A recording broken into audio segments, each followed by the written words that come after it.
Watch out, welcome back. Project Bandit Phase 3 number 2.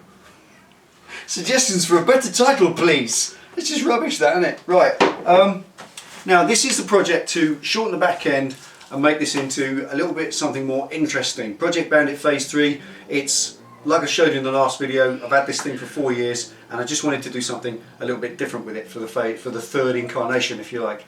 So the big long swing arm, the kind of drag race lizard look, that's kind of gone now. Taken that out, that's been tidied up, and that's going to a friend of mine for sale. He's had that, and the short original swing arms going back in the bike. And whether it stays rattling, the chains, the decoration, all that's going. It's going to be as minimal as possible. What doesn't make it go, stop, steer, turn, doesn't need to be on the bike. So it's going to hopefully shed quite a lot of weight at the same time. Anyway, enough of that. Tonight, all we're going to do is shove the back end back in, get it turned back into a roller. That's what I need it to be, so I can move it in and out, turn it round and start on the front end. So this is just reassemblage. It's not really a how-to.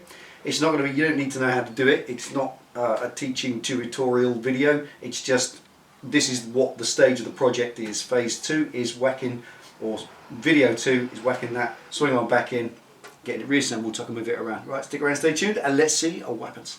Right, original swing arm. Quite chunky really, beefier, the spars are beefier than the stretch one. Everything's still there, it's all original. All I've done is cleaned it. I just got the toothbrush and WD-40 to get all the chain lube and crap off, and then just pressure washed it, obviously taped over the ends of the bearings. I just pressure washed it, just gave it the bejesus, got it all off so it's nice and clean and dry, a bit easier to work with. Let's the bung back in, right. There you go, spar out. This is the original swing arm pivot. Certainly no need for a different one. There we are. Right. Original swing arm shaft and nut. And all that is, this is ever so simple. It's got to go through that hole there, and once you release the bottom of the shock, I could clean all this, but that goes through the bottom there, up into its position, and then this is the case of landing up to do it. The hole that it is in. Now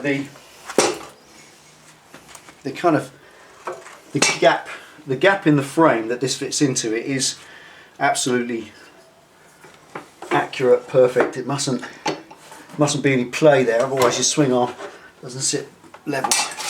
You know, otherwise it moves that way, which is pretty detrimental to handling. There we go. There we are. Straight back in. There's nothing better. Actually, it's quite nice. Fitting standard parts, or refitting standard parts. There's something about it. It just goes straight back together, and that's quite nice after all the messing about. It took a day to fit that swing on, because when it came, it had been on a GSXR and I had to modify it, but now I haven't. It's all done. Right, let's get this bolted in first.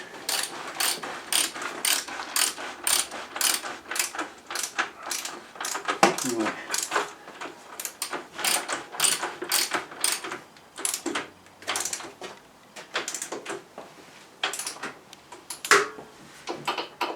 Obviously this there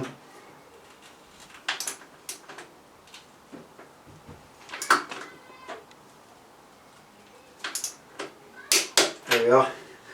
The swing arm pivot itself, it's kind of got a central tube, so when you do it up and you torque it in, it doesn't drag the frame together against the swing arm and pinch it. It's got a tube in there, so when you do it up, you're just pressing against that tube, and the tube itself holds the frame at the correct width so that the bearings inside there can do their work. And I'm just setting that to the correct and prescribed torquage.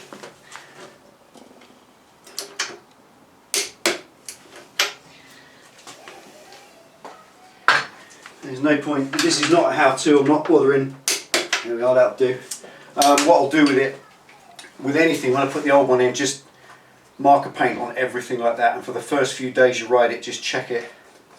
Always wind your torque wrench off afterwards, because then it doesn't stretch the spring.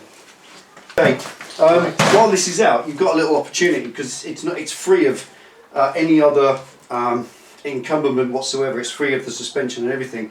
It's at this point you can give it a little feel, and it's that way, the lateral movement. That inside here, there's all bearings and stuff inside there that allow that to move freely up and down, so you get decent suspension.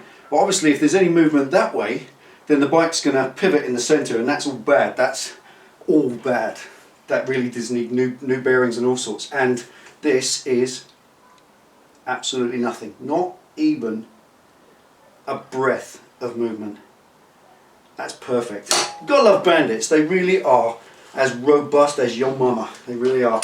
Okay, now the next thing is young dog bones. Dog bones link plates, call them what you like. These are the bits that hold the swing arm to the suspension. I'll show you the original ones.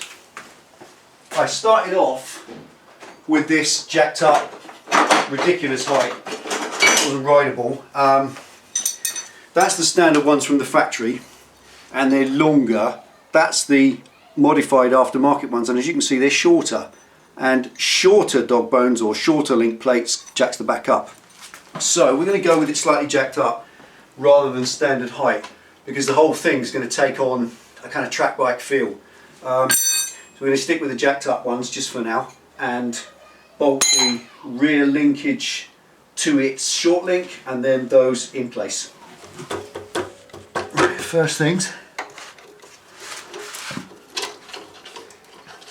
just going to do the shock up to the short link, which was that bolt there. Yeah, baby.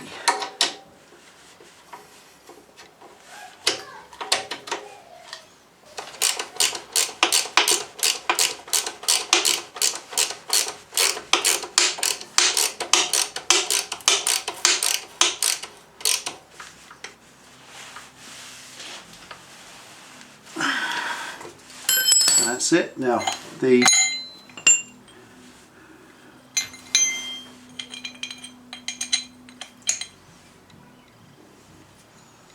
right, come around this way, huh? Come in where I'm looking there. You've got one hole there and one hole down there, and that, if you take a look, come around this side more, in from where my hand is. Now you've got a hole there and a hole there, so if you, that's what these things are for. Now as you see, if I lift the swing arm up, the distance between there, that one and that one gets greater. So obviously lifting the swing arm up lowers the bike, because you bring the bike down. So if you want to jack the bike up, you have to drop the swing arm down, which then sends the back of the bike up in the air, so that gap gets smaller. So that's why it always seems back to front. So put the link plates in place, slide the bolt in, goes in from this side because the exhaust is in the way the other side, and then just get them right. Equilateral. I know that one hole is very slightly bigger than the other.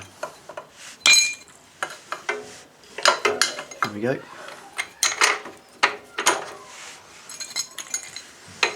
Out there.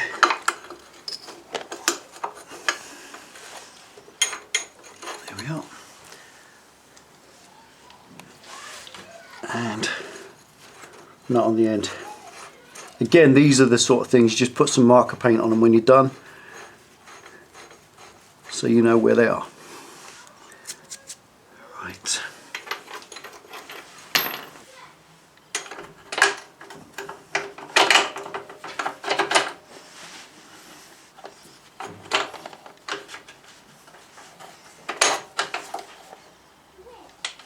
Here we go.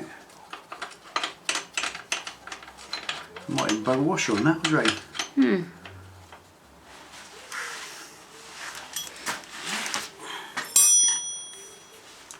Washer on the end of that.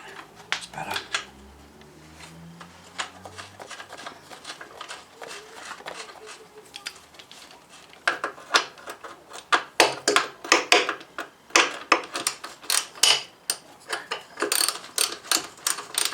Right, here we are. Again, these pivots have all got a steel tube inside there with bearings. So doing this up, you're just crushing against the tube, not the bearings themselves. That's it. There we are. One swinger in. Right. Just going to bung the wheel in now, so we can roll this thing around. Spaces galore. There we are.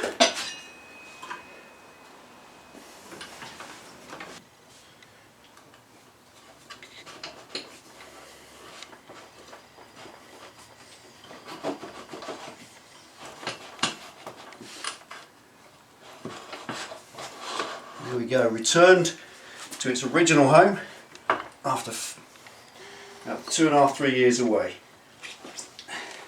It was never out. Right, literally we're just bolting this in. Not worrying about wheel alignment or anything yet. I'm not going to put the chain on because I've got to shorten that chain. I've got to chop it about probably 12 inches. It's got to go from 133 link to 114, I think. I'll just measure it when the time comes. But that'll do for now. She's in.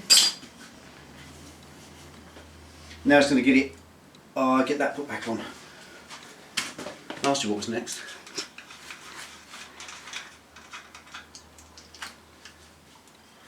Right, that has to come off because you can't get to the dog bone bolt when it's in the way.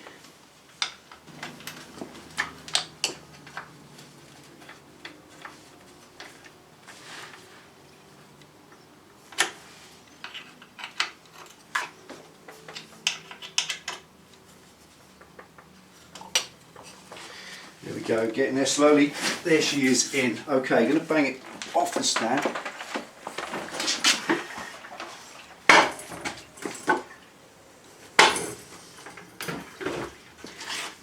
And now, quick torque arm.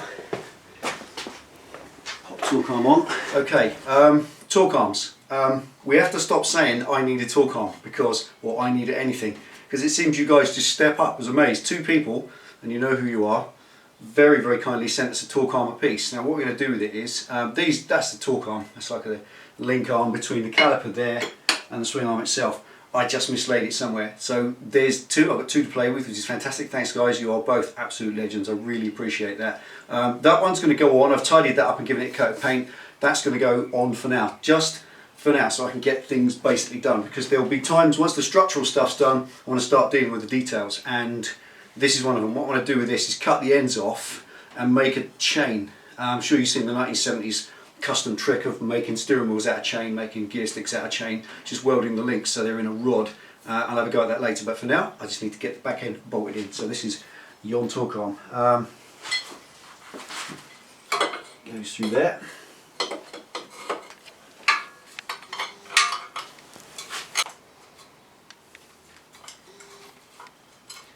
Fiddly to get to.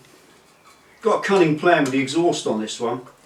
I might take that can off and just put a single tube, very much like the kind of rat racer bike that I'm inspired by. So, don't know yet. We shall see.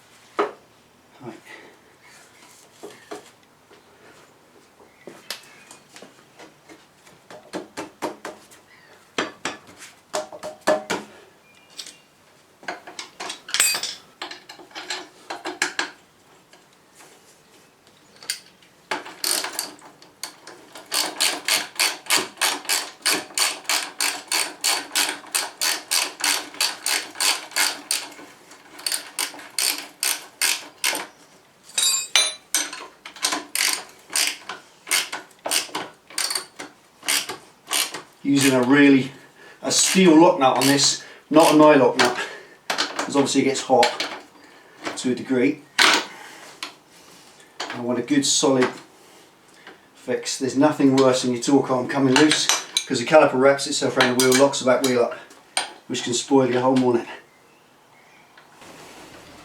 Right, all these fasteners, every single fastener related to the back end, I'm going to go around them methodically one by one with a torque wrench and marker paint them at the end. But that's not important at the moment. Right now, so to make sure that's not bound up or locked anything up, your pallet stand back on it. Excellent, look at that, beautiful. No binding at all. Check the back brakes working. Excellent. No bind whatsoever. Lovely. Right, all that leaves me to do now is whip this main stand off. Don't need this anymore, this is only there because you can't use a paddock stand without a swing arm in, obviously. So this will go back into storage. The day ever comes, I need it again. I'll smooth that later. Right, there we are folks, that's it. She's a roller. Next video will be putting on the chain, cutting the distance out of it that's too long, and then riveting it. I'll show you a little trick about riveting it without an expensive rivet tool. The proper chain link spreader, they're about £70 for a really good one. 2 hammers and a chisel, I'll show you how to do it. Piece of cake, done it hundreds of times, never had a problem. Don't need to spend the £70 on those kind of tools. Not unless you do it for a living, and it just makes it easier, that's all it is. They're convenience tools if anything else. I think the hammer and chisels were around long before those fancy tools were. So that's it folks, lots to do, really is. The back end's almost done, that's it, rebuilt, everything's done, everything's linked up, everything's hooked up together, it's all run back in. I just need to get that chain connected back up, and that's that. I'm going to make a chain guard, something a bit funky, like the torque arm. I'm going to make something a bit different in the future, but not for now. And the final thing will be getting to the front end once all that's done. So there we are, phase 3 part 2, Idge, take it easy, ride safe. Let's go. See you for the next one.